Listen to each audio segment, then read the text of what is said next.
दोस्तों कैसे हो आप। इस वीडियो में मैं आपको जानकारी दूंगा कक्षा 9th के अध्याय 14 प्रश्नावली 14 का 7वां प्रश्न है। आप इसमें देख सकते हैं कि कैसे मैं यहाँ पे इसको सॉल्व करूँगा। अब यहाँ पे देखिए जो प्रश्न है ये है, एक वृत्ताकार घास के मैदान की त्रिज्या 50 मीटर है। इसके अंदर चारों तरफ 5 मीटर चौड़ा रास्ता है। 30 प्रति वर्ग मीटर की दर से रास्ते में टाइल्स का खर्च बताइए, ऐसा लिखा हुआ है। तो सबसे पहले देखिए यहाँ पे मैं एक वृत्त बना लेता हूँ जिससे कि आपको ज़्यादा समझ में आए। तो देखिए इस प्रकार एक वृत्त आपको बना लेना है, ठीक ना। अभी चित्र बना के बनाएंगे तो अच्छे से आप समझ पाएंगे। तो एक वृत्ताकार घास के मैदान है, बोले एक वृत्ताकार जिसकी त्रिज्या 50 मीटर है। तो वृत्ताकार घास के मैदान की जो त्रिज्या है वो 50 मीटर है। यहाँ पे हम लोग देख रहे हैं कि ये जो वृत्त है और इसके, ठीक है, इस वृत्त के चारों ओर एक 5 मीटर, मतलब इसका जो यहाँ से लेके यहाँ तक का जो चौड़ाई वो कितना होना चाहिए, 5 मीटर होना चाहिए। तो इस प्रकार से एक मैदान आप इस प्रकार बना दी, मैंने रास्ता बना दीजिए वृत्ताकार, मतलब वृत्त आकार का रास्ता। तो इस गोल करके ऐसा राउंड शेप में बना दीजिए, ठीक है। तो और इस रास्ते का जो चौड़ाई हो कितना है, 5 मीटर। यहाँ तक आपको समझ में आ गया होगा। अब हम लोग देखिए यहाँ पे क्या करेंगे। इससे पहले गणित इसके एक वीडियो में बताया था आप लोगों को कि जैसे इस प्रकार से दो वृत्त बनता है कभी भी। देखिए पहला एक वृत्त यहाँ पे और बाहर का एक वृत्त, ठीक है, ये अंतर्वृत्त और ये बाहर का वृत्त।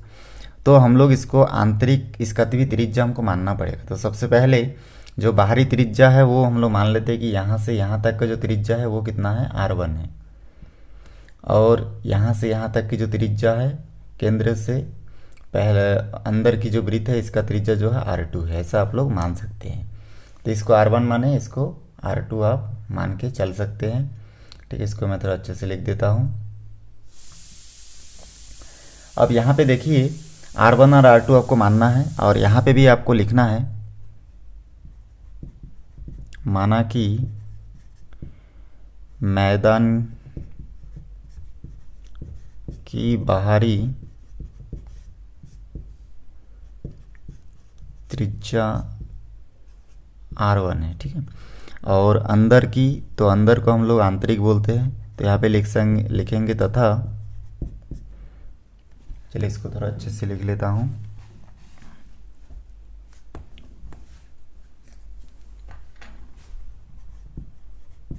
तथा आंतरिक त्रिज्या, ठीक है, मैदान की आंतरिक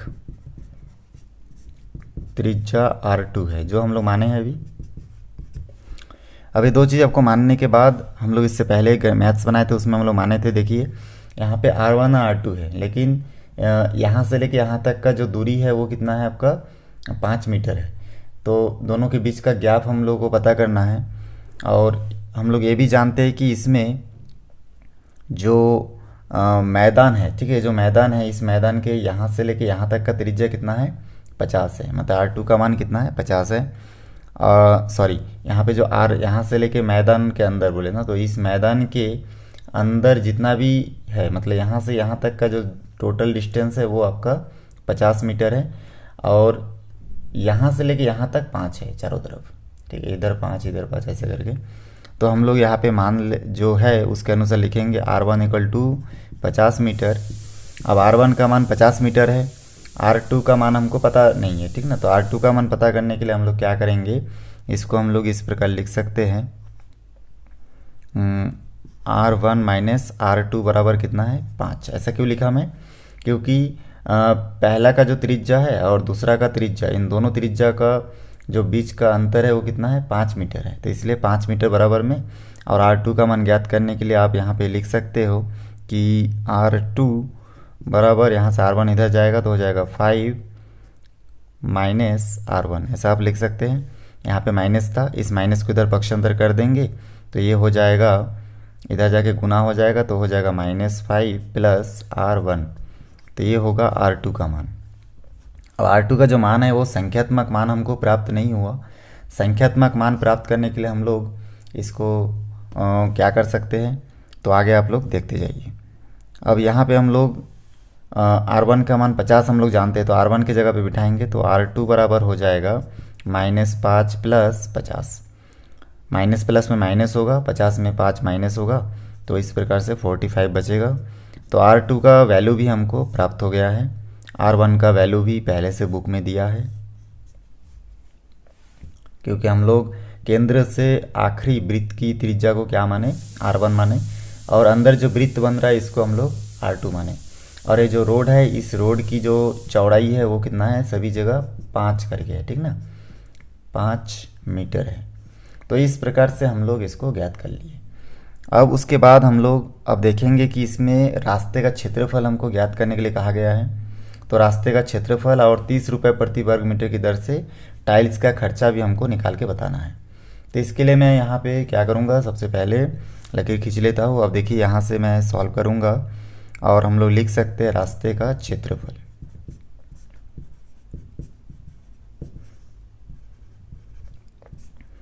तो आप लोग इससे पहले पढ़ चुके होंगे कि ये जो रास्ता है ये वृत्ताकार है।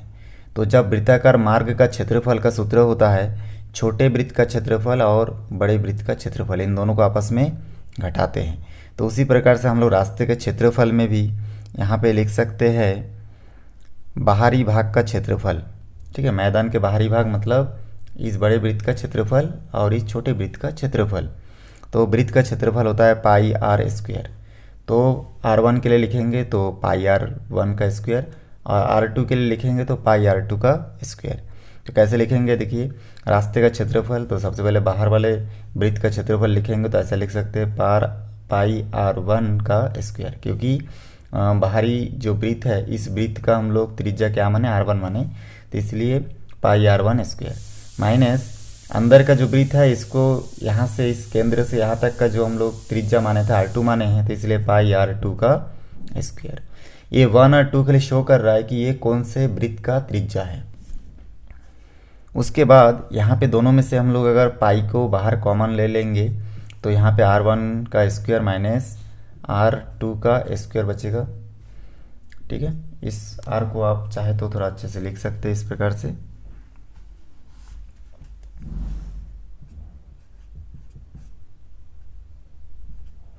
उसके बाद यहाँ पे आप देख सकते हैं कि जो पाई का मान है वो 22/7 होता है, आप लोग को मालूम होगा। और R1 का मान हमको मालूम है कितना आया था, 50, तो 50 का घात 2 हो जाएगा। यहाँ पे आप इस प्रकार लिख सकते हैं 50 का घात 2 माइनस R2 का मान जो है 45 प्राप्त हुआ, तो 45 लिखिए और इसका घात 2 लिखिए। उसके बाद आगे सॉल्व करेंगे, 50 को 2 टाइम्स मल्टीप्लाई करेंगे तो आप मल्टीप्लाई करके देख सकते हैं कि कितना आएगा इसमें, ठीक है। तो यहाँ पे हम लोग को 50 को 2 टाइम्स मल्टीप्लाई करने से आ जाएगा कितना आएगा इसमें, देखिए आ जाएगा 2500, और 45 को 2 टाइम्स मल्टीप्लाई करेंगे तो यहाँ से हमको प्राप्त हो जाएगा, देखिए यहाँ से इस प्रकार आप रफ में गुना कर लेंगे तो बहुत आसानी से आप लोग बना लेंगे। तो यहाँ पे हमको प्राप्त हो रहा है, देखिए यहाँ से 2025, ठीक है, इतना प्राप्त हुआ। साइड में जो रफ किया था मैं इसको मिटा देता हूँ और यहाँ पे आपको 2025 प्राप्त हो रहा है, उसको अच्छे से लिख लेता हूँ। अब उसके बाद अगर इसको मैं 2500 में 2025 को अगर घटाऊँगा तो आप देख सकते हैं यहाँ से हमको प्राप्त हो जाएगा, हासिल लेंगे यहाँ पे 5, यहाँ से 7, यहाँ से 4 और यहाँ से 0, मतलब 475 हमको यहाँ से प्राप्त होगा। तो यहाँ पे लिखेंगे 22/7 और यहाँ पे इन दोनों को हल करने के बाद जो प्राप्त हो उसको गुना के बाद हम लोग लिख सकते हैं इस प्रकार से। देखिए बहुत सिंपल है। उसके बाद हम लोग क्या कर सकते हैं इसमें, यहाँ से जो, तो देखिए यहाँ पे 22 और 475 को अगर गुना करूँगा तो मिल जाएगा 10,450, जो कि देखिए यहाँ पे मैं साइड में भी लिखा हूँ, इसको आप मल्टीप्लाई करेंगे तो 10,450 प्राप्त होगा। इसको डिवाइड करना है 7 से, नीचे 7 है तो इस 7 से डिवाइड करेंगे तो हमको यहाँ पे आगे देखिए प्राप्त क्या होगा। तो इसको अगर हम लोग डिवाइड करते हैं तो हमको प्राप्त हो जाएगा, देखिए इसको अगर हम लोग डिवाइड करेंगे तो हमको यहाँ से मिल जाएगा बराबर 1492.85 इतना हमको प्राप्त होगा। तो ये वर्ग मीटर में है, ठीक है। आप इसको वर्ग मीटर इस प्रकार लिख सकते हैं, या फिर मीटर के ऊपर घात 2 भी ले सकते हैं। अब आगे हम लोग इसको देखिए, हमको बोले कि 30 रुपये करके प्रति वर्ग मीटर की दर से रास्ते में टाइल्स लगाना है, ठीक है। 130 नहीं है, यहाँ पे खाली 30 है, इसको ध्यान दीजिएगा। तो 30 रुपये के हिसाब से हम लोग अगर खर्च करेंगे तो यहाँ पे क्या हो जाएगा आपका, इसको हम लोग लिख सकते हैं 30 रुपये के हिसाब से हो जाएगा आपका, तो यहाँ पे तो लिख सकते हैं। तो 30 रुपये प्रति वर्ग मीटर के हिसाब से,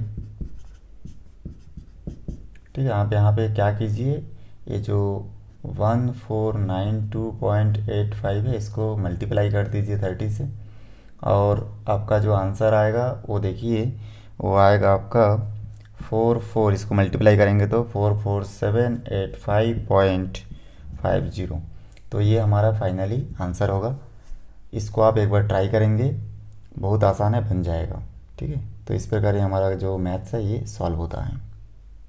दोस्तों, मेरा वीडियो आपको अच्छा लग रहा है तो वीडियो को लाइक करें, शेयर करें, सब्सक्राइब करें और बेल आइकन को भी प्रेस करें, ताकि जब भी मैं कोई नया वीडियो बनाऊं तो उसका नया अपडेट सबसे पहले आप तक पहुंचे। धन्यवाद।